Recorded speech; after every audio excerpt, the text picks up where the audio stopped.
Merci Marie-France, bonjour à tous. Face à ce constat, on peut se demander le rôle que pourrait jouer la diaspora pour quelque peu contribuer à l'amélioration des choses. Au sein du PUR, nous n'avons pas la prétention de réinventer la roue, mais simplement nous inspirer des bonnes pratiques de nos pairs africains. Alors, divers gouvernements africains ont compris l'importance stratégique que constitue leur population expatriée et ont développé des initiatives pour impliquer ces populations au processus de développement dans leur pays d'origine.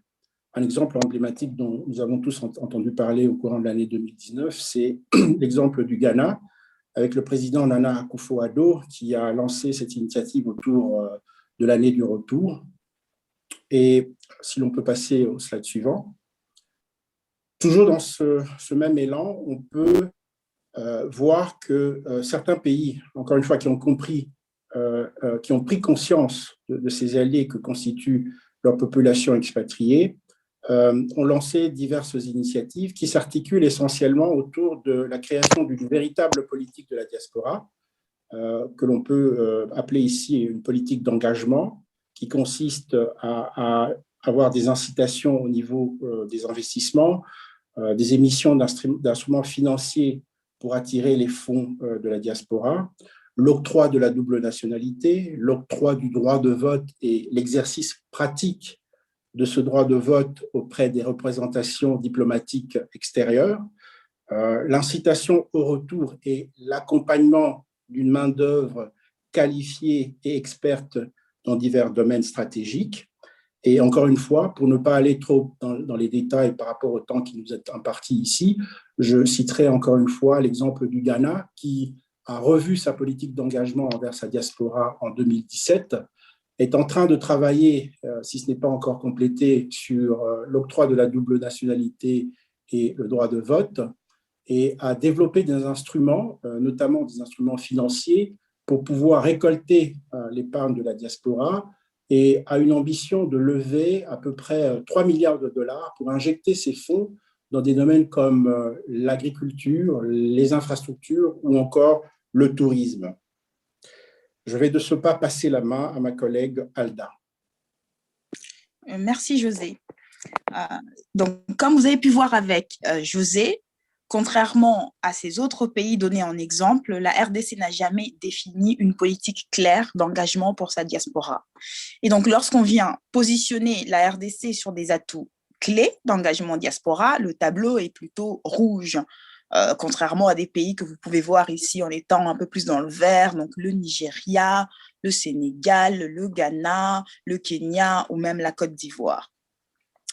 Globalement, lorsqu'on regarde ce tableau, on voit que la RDC est dépositionnée sur l'ensemble des atouts.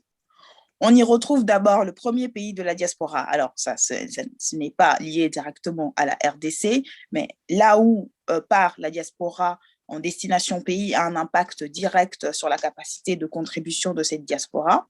Et donc, les pays qui ont des diasporas dans les pays les plus développés ont plus d'impact de création de valeur. La dynamique économique du pays, donc plus le PIB ou la richesse du pays est faible, moins on a. Le pays est attrayant en fait pour la contribution, les fonds de la diaspora, et la RDC se trouve dernière parmi l'ensemble des pays listés ici, avec un PIB par habitant de 580 $, contre un Ghana qui est présent à 2000 $, et puis un Nigeria qui est aussi, dans cette tranche de PIB par habitant.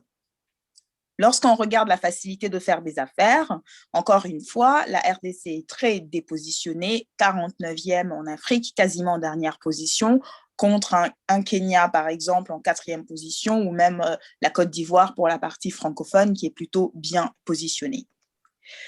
Finalement, lorsqu'on regarde la force politique de la diaspora, c'est-à-dire la mise en place même d'une politique d'engagement de la diaspora, il y a une absence totale côté RDC, et puis au niveau de l'intégration de la diaspora dans les processus politiques du pays, c'est-à-dire toutes les discussions autour de la double nationalité et de droit de vote, la RDC est complètement dépositionnée sur tous ces sujets-là aussi. Donc lorsqu'on regarde tous ces sujets dans l'ensemble, ils ont tous un impact négatif, en fait, sur le sens patriotique qu'un membre de la diaspora peut donner à la RDC parce que concrètement, on ne se préoccupe pas réellement de ces préoccupations clés en quelque sorte. Et pourtant, ce sont les éléments les plus importants pour s'assurer de l'engagement de la diaspora. Alors, lorsque nous passons à la slide suivante, donc nous voyons que par conséquent, la diaspora congolaise contribue peu au développement du pays comparé à ses voisins. Alors, si on regarde le capital humain de la diaspora, c'est tout simplement cette force vive qui a étudié, travaillé et acquis des compétences à l'étranger et qui peut contribuer au pays. En RDC, les conditions ne sont pas réunies pour en bénéficier. Nous sommes donc derniers. Le Kenya, par exemple, est fortement soutenu par une facilité de faire des affaires. Le pays est quand même classé 4e en Afrique et le pays a aussi une stratégie d'engagement de la diaspora qui est en place et qui est surtout très attrayante. Le Ghana bénéficie également de sa nouvelle stratégie d'engagement de la diaspora et toute la campagne du retour qui a été lancée par le président Nana Akufo-Addo, qui a été d'ailleurs un très franc succès auprès de la diaspora ghanéenne. Le Nigeria aussi, très connu, et jouit de sa grande population aussi bien à l'intérieur du pays qu'à l'extérieur du pays et d'une dynamique économique qui est quand même bien plus importante et puissante comparée à des situations qu'on peut trouver en RDC. Lorsqu'on regarde le capital social, celui-ci provient des mesures de confiance et de réciprocité entre le pays et sa diaspora. Et puis, le capital intellectuel, c'est essentiellement le transfert de compétences, donc la création d'un pont entre la diaspora et le pays. Et dans ces deux catégories, la RDC se trouve encore en dernière place. Les pays les mieux positionnés se trouvent encore être le Nigeria, le Kenya, le Ghana, et sans surprise, ces pays ont tous des vraies stratégies d'engagement de la diaspora. Enfin, sur le capital financier, ici, on mesure les transferts d'argent vers les pays.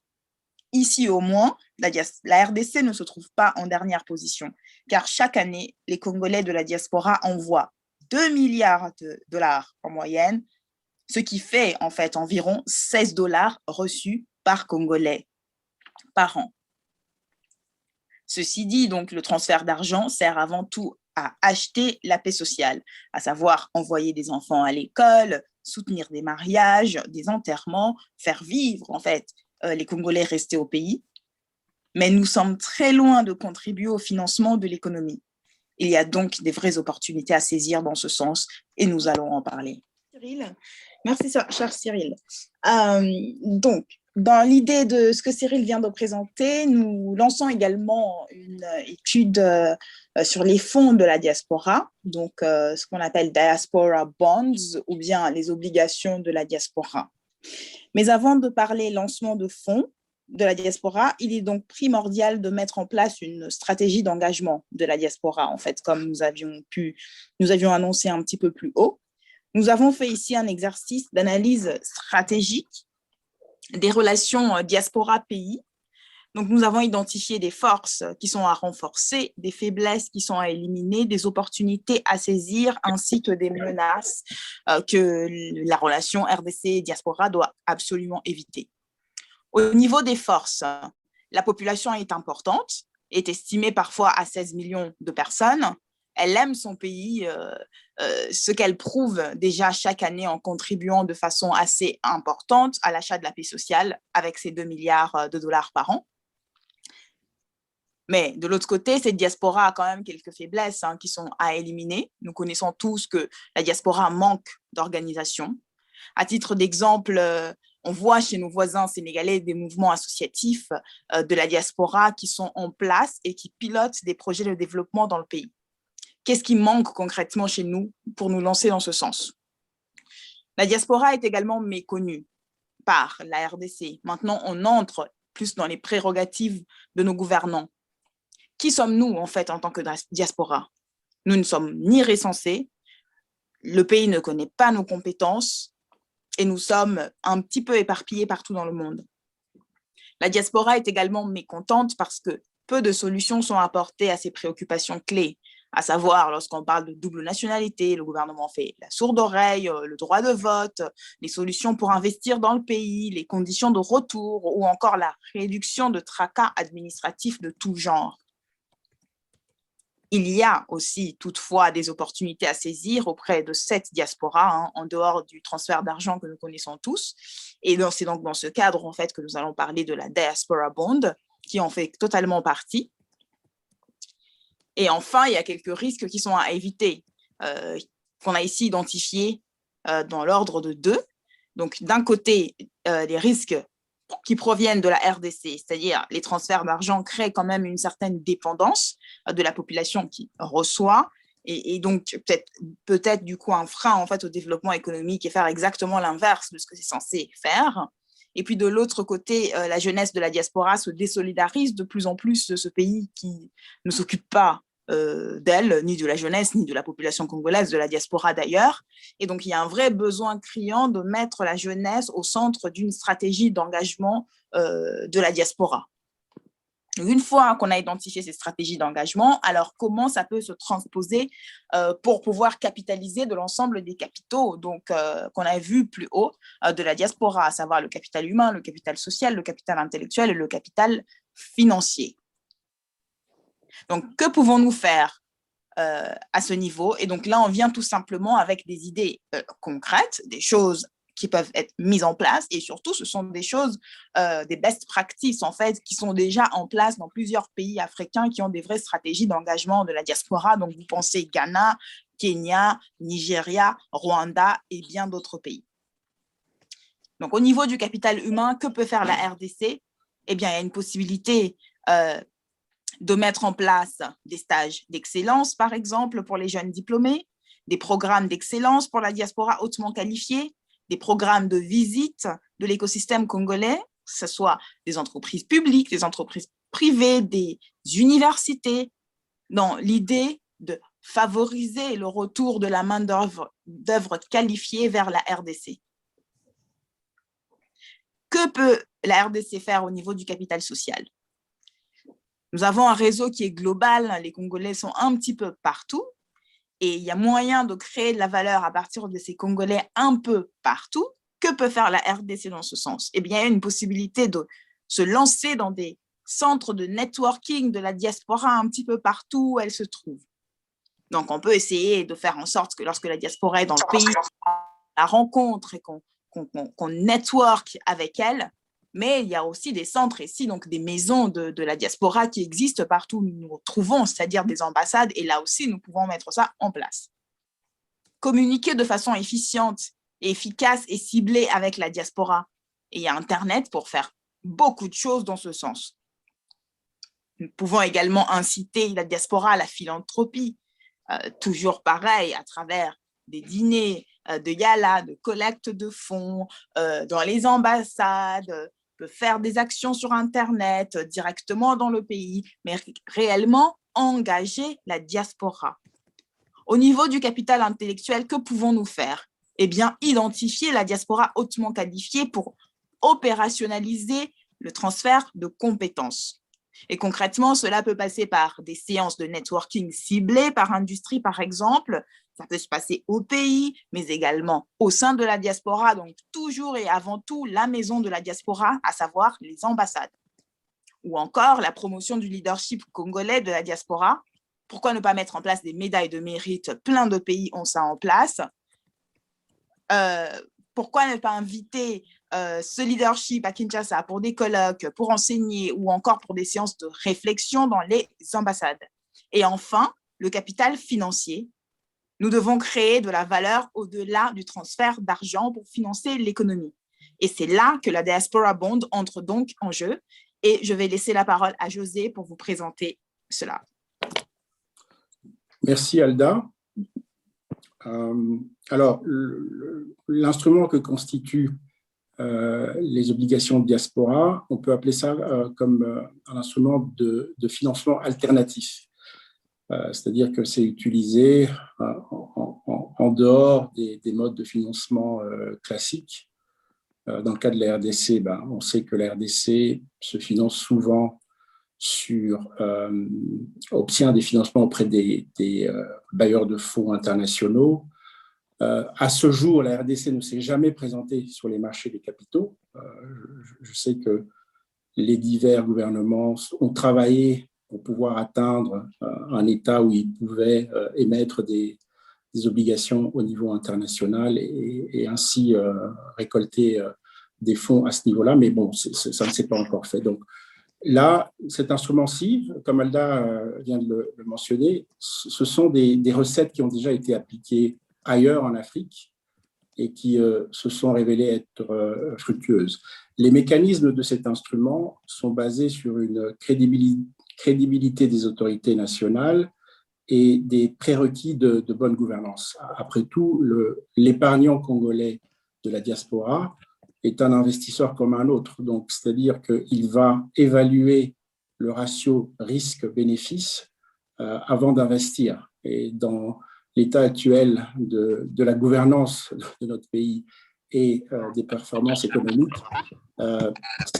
c'est très difficile d'attirer cette épargne. Donc, il est question, avec le PUR et avec d'autres bonnes volontés en termes de coalition politique, d'assainir l'environnement, de positionner les performances économiques de telle sorte que nous puissions attirer des investisseurs, notamment les premiers investisseurs que représente la diaspora congolaise au travers le monde. Alors, de quoi s'agit-il? Une obligation diaspora, c'est une obligation qui est émise par un pays à l'intention de sa population expatriée. Et cet instrument permet au pays en développement d'aller chercher du financement auprès de sa population. Pour les populations expatriées, comme je viens de le dire, ce sont des investisseurs comme les autres. Donc, elles vont constituer un moyen de diversifier leur portfolio d'épargne et en même temps participer à l'effort de reconstruction de leur pays d'origine. En règle générale, ces obligations offrent des taux d'intérêt en deçà des taux du marché et ont une maturité plus élevée. L'intérêt pour l'État ici est de capitaliser sur le patriotisme de sa population expatriée. De manière non officielle, on évalue la taille de la diaspora congolaise à quelques centaines de milliers de personnes jusqu'à plusieurs millions de personnes. Il n'y a pas de statistiques officielles fiables à ce niveau-là. Par contre, ce que l'on peut dire d'après l'OCDE, c'est qu'un tiers de cette population a atteint un niveau d'éducation secondaire ou post-secondaire et plus ou moins encore un tiers de cette population a atteint un niveau universitaire ou post-universitaire. Ce qui veut dire que dans les pays, en tout cas dans les pays riches où nous sommes installés, nous avons atteint ou nous sommes en train de basculer dans la classe moyenne. Ce qui veut dire que nous disposons d'une certaine épargne. Aujourd'hui, comme le pays offre très peu de débouchés fiables, on a tendance à garder cette épargne ici en Occident et pas forcément réinvestir au pays, faute de canaux qui pourraient nous permettre de le faire. Et donc, l'émission d'une obligation diaspora pourrait représenter ce canal. Bien entendu, personne n'est dupe, hein, on parle d'une émission, donc c'est un instrument de dette pour prêter de l'argent à l'État congolais pour que cet argent soit investi dans des domaines bien particuliers, dans des projets bien particuliers de développement. Ben, on a besoin d'être assuré, on a besoin de crédibilité, on a besoin de confiance, et ce sont les préalables auxquels un parti politique qui arriverait au pouvoir devrait s'atteler à travailler pour pouvoir positionner le pays de telle manière que le pays attire non seulement les investisseurs internationaux, mais surtout sa propre diaspora en termes d'investissement.